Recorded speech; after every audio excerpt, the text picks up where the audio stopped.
Langsung turun tangan, akhirnya dugaan korupsi Bansos 2020 didengar oleh PJ Gubernur Heru Budi.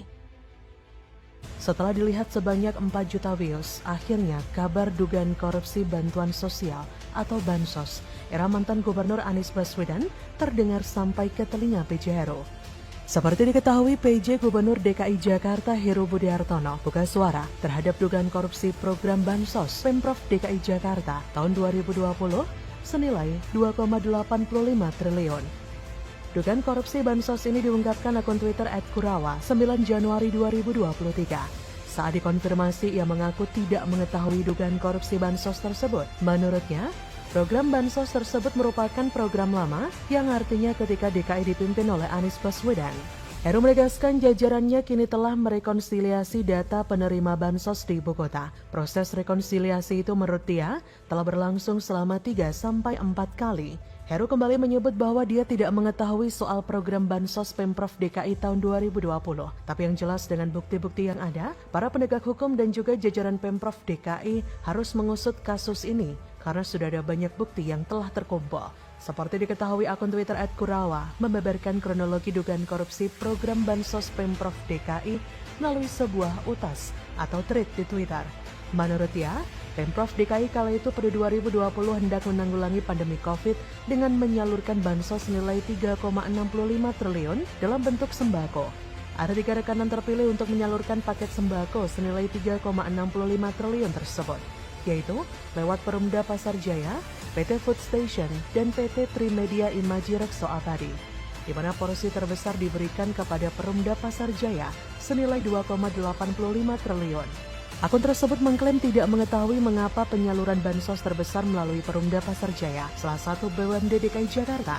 Usai mengetahui bahwa gudang penyimpanan beras bansos Perumda Pasar Jaya, @kurawa mengaku mendatangi tempat penyimpanan itu yang berlokasi di Pulau Gadung, Jakarta Timur.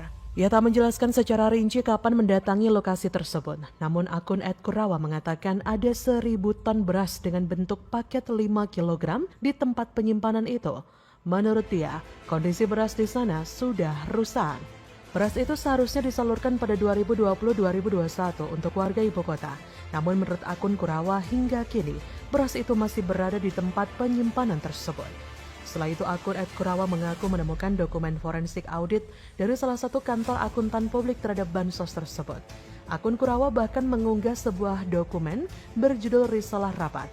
Dalam dokumen itu disebutkan jenis rapat itu adalah rapat Dewan Pengawas, Direksi, dan Kantor Akuntan Publik yang melakukan forensik audit terhadap bansos itu. Dalam dokumen risalah rapat yang sama, rapat Dewan Pengawas, Direksi, dan Kantor Akuntan Publik itu tertulis berlangsung 12 Mei 2022. Akun Kurawa menguraikan ada kesalahan administrasi yang dilakukan saat penyaluran bansos. Dalam dokumen yang diunggah akun tersebut juga disebutkan ada unknown shrinkage atau kehilangan yang tak diketahui senilai 150 miliar rupiah. Karena banyak modus seperti 2 kali surat jalan dan lainnya.